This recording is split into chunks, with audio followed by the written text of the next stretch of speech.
முன்பொரு காலத்தில் ஒரு அடர்ந்த காட்டில் ஒரு குரங்கு கூட்டம் வாழ்ந்து வந்தது. அந்த குரங்குகளுக்கு பாலைவனத்தை பார்க்க வேண்டும் என்று நீண்ட நாள் ஆசை. ஒரு நாள் அவர்கள் அனைவரும் ஒன்று கூடி பாலைவனத்தை தேடி தங்கள் பயணத்தை தொடங்கினார்கள். மதிய வேளையில் அவர்கள் ஒரு வறண்ட நதியின் அருகே வந்தார்கள். அந்த நதி 3 மைல்கள் தூரம் வறண்டு கிடந்தது. அதை பார்த்த குரங்குகள் அதுதான் பாலைவனம் என்று தவறாக நினைத்து கொண்டன.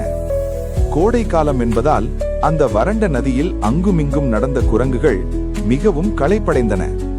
தாகம் தாங்க முடியாமல் ஒரு பெரிய மரத்தின் மேல் ஏறி எங்காவது தண்ணீர் இருக்கிறதா என்று சுற்றிலும் பார்த்தன. தூரத்தில் தண்ணீர் தெரிவது போல் இருந்தது. உற்சாகத்துடன் ஓடிச் சென்ற குரங்குகளுக்கு ஏமாற்றமே மிஞ்சியது. அந்த தண்ணீர் ஒரு கானல் நீராக மறைந்து விட்டது. குரங்குகளின் கஷ்டத்தை கண்ட ஒரு சிறிய பறவை அதன் கூட்டிலிருந்து வெளியே வந்து, நண்பர்களே, தாகமாக இருக்கிறதா? கவலைப்படாதீர்கள், நான் உங்களுக்கு தண்ணீர் இருக்கும் இடத்தை காட்டுகிறேன் என்றது. அந்த குரங்குகளும் அந்த பறவையை பின்தொடர்ந்து சென்றன. சிறிது தூரத்தில் ஒரு அழகான குளத்தை பறவை காட்டியது. குரங்குகள் உற்சாகமாக குதித்து தங்கள் தாகத்தை தணித்துக் கொண்டன. பறவை மென்மையாக கேட்டது, நண்பர்களே, உங்கள் தாகம் இப்போது தணிந்ததா? ஆனால் ஒரு குரங்கு கோபத்துடன் சொன்னது, நாங்கள் இவ்வளவு நேரம் தண்ணீருக்காய தவித்த போது எங்கே இருந்தாய்?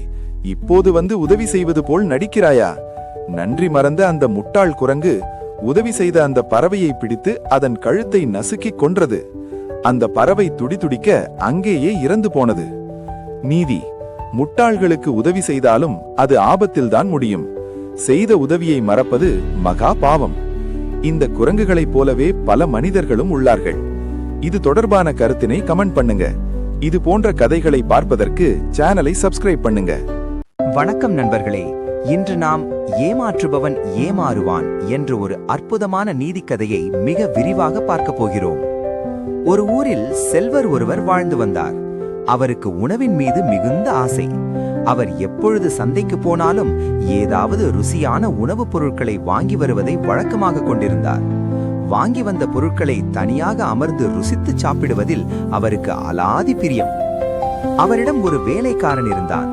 அவன் மிகவும் புத்திசாலி. செல்வர் எதை கொண்டு வந்தாலும் அதில் ஒரு பகுதியை தனது சாமர்த்தியத்தால் கேட்டு வாங்கி சாப்பிட்டு விடுவான். வழக்கம் போல் ஒரு நாள் சந்தைக்கு சென்ற செல்வர் தனக்காக ஒரு டம்ளர் நிறைய கெட்டியான தயிரை வாங்கி வந்தார். இந்த தயிரில் ஒரு சொட்டு கூட வேலைக்காரனுக்கு கொடுக்க கூடாது என்று அவர் முடிவு செய்தார். அவனை ஏமாற்ற ஒரு தந்திரம் செய்தார். வேலைக்காரன், ஐயா, டம்ளரில் என்ன இருக்கிறது என்று கேட்டான். அதற்கு செல்வர், இது வெறும் சுண்ணாம்பு, இதை சாப்பிட்டால் வயிறு எரிந்து உடனே உயிர் போய்விடும் என்று பொய் சொன்னார். இதை தொடாதே, போய் இன்று முழுவதும் தோட்டத்தை உழுதுவிட்டு வா என்று அவனை அனுப்பி வைத்தார்.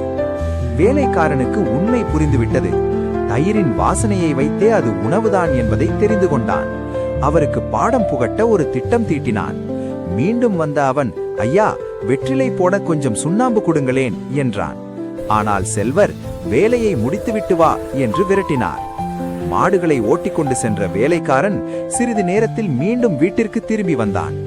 செல்வர் கோபமாக, வேலையை முடித்து விட்டாயா என கேட்க, ஐயா, ஒரு மாட்டை கட்டினால் மற்றொன்று ஓடுகிறது, என்னால் உழ முடியவில்லை என்று சாக்கு சொன்னான். ஆத்திரமடைந்த செல்வர் அவனை ஓங்கி அறைந்தார். இதுதான் வேலைக்காரன் எதிர்பார்த்த தருணம். ஐயா, என்னை அடித்து விட்டீர்கள், இனி நான் உயிரோடு இருக்க மாட்டேன், அந்த சுண்ணாம்பை குடித்து என் உயிரை விடுகிறேன் என்று கத்தினான். டேய், குடிக்காதே என்று செல்வர் கத்திக்கொண்டு வருவதற்குள் வேலைக்காரன் அந்த தயிர் முழுவதையும் குடித்து தீர்த்தான். வேலைக்காரனை ஏமாற்ற நினைத்துத்தானே கடைசியில் ஏமாந்து நின்றார் அந்த செல்வர்.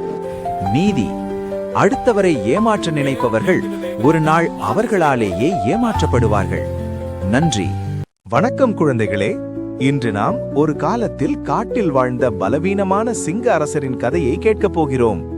தொலைவில் உள்ள ஒரு காட்டில் வயதான பலமிழந்த ஒரு சிங்கம் இருந்தது. அதுதான் அக்காட்டுக்கு அரசன். ஆனால் அதற்கு வேட்டையாட பலமில்லை. சிங்கத்தின் உடலை பராமரிக்க ஒரு காக்கையும் அதற்கு தேவையான உணவை சுமந்து வர ஒரு கழுதையும் நியமிக்கப்பட்டிருந்தன.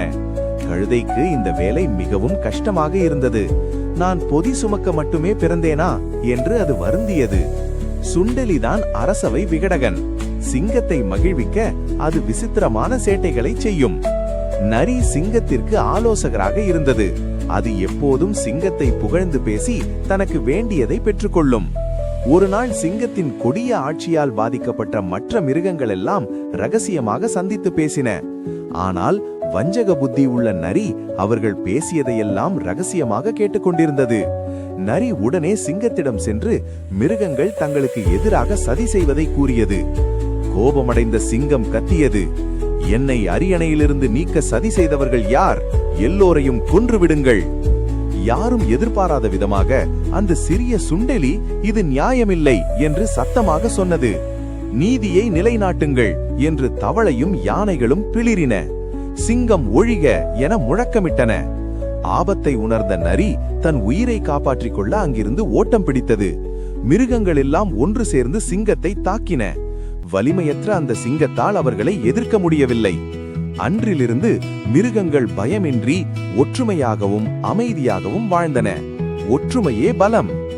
இந்த கதை உங்களுக்கு பிடித்திருந்தால் பகிருங்கள். மீண்டும் சந்திப்போம். Please subscribe